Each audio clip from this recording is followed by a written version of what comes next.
In the physical world, some elements are drawn together until they merge, while others are forced apart by an invisible tension. This same observation applies to how we behave in our closest relationships. One person might react to a partner with a deep fear of abandonment, while another feels an instinctive need to pull away. It creates a confusing cycle. The moments where we seek the most intimacy are often the same moments that trigger our most intense psychological fears.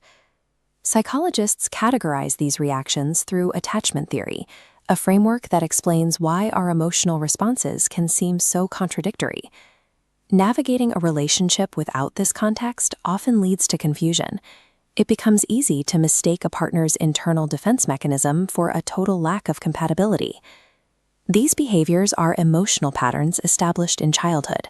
They are built through the repeated early interactions we have with our primary caregivers. When early care is consistent, a child learns that the world is a dependable place. When that care is unpredictable or distant, it sets a different baseline for what feels emotionally safe. These early templates become a subconscious operating system for adult life. They frequently dictate our relationship choices and reactions long before we have a chance to think about them logically. These patterns map across two variables: fear of abandonment and fear of closeness. Secure attachment is low in both, allowing trust. Anxious attachment fears abandonment, needing reassurance. Avoidant attachment prioritizes extreme independence, fearing closeness. Fearful attachment features high fear of both, creating emotional chaos. These four styles function as survival strategies. They determine the specific level of emotional risk a person can tolerate before they feel the need to protect themselves. These styles directly influence how we communicate and how we react to our partner's needs. A common point of friction is the anxious avoidant trap. When the anxious partner moves closer to seek security, the avoidant partner retreats to find safety.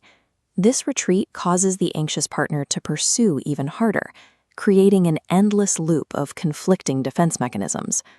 Couples often interpret this cycle as a sign of a failing relationship. In reality, it is a display of conflicting defense mechanisms operating exactly as they were learned. When these patterns go unexamined, they lead to chronic anxiety and a growing emotional distance that leaves both partners feeling confused. Most of these conflicts are driven by a need for emotional safety. Beneath the surface-level arguments, each person is trying to reach a state where they feel protected. When a partner pulls away or clings too tightly, they are usually responding to a subconscious urge to return to their baseline of safety, rather than expressing a change in how they feel about the relationship. Relationship struggles are usually centered on the perception of safety. Some people operate from a foundation of learned safety, while others spend their lives navigating a landscape of learned fear. Recognizing your own attachment style is the way to separate past childhood fears from your current adult connections. Mapping how we connect with others provides the clarity needed to understand our own internal landscape. Subscribe for more insights into the psychology of human behavior.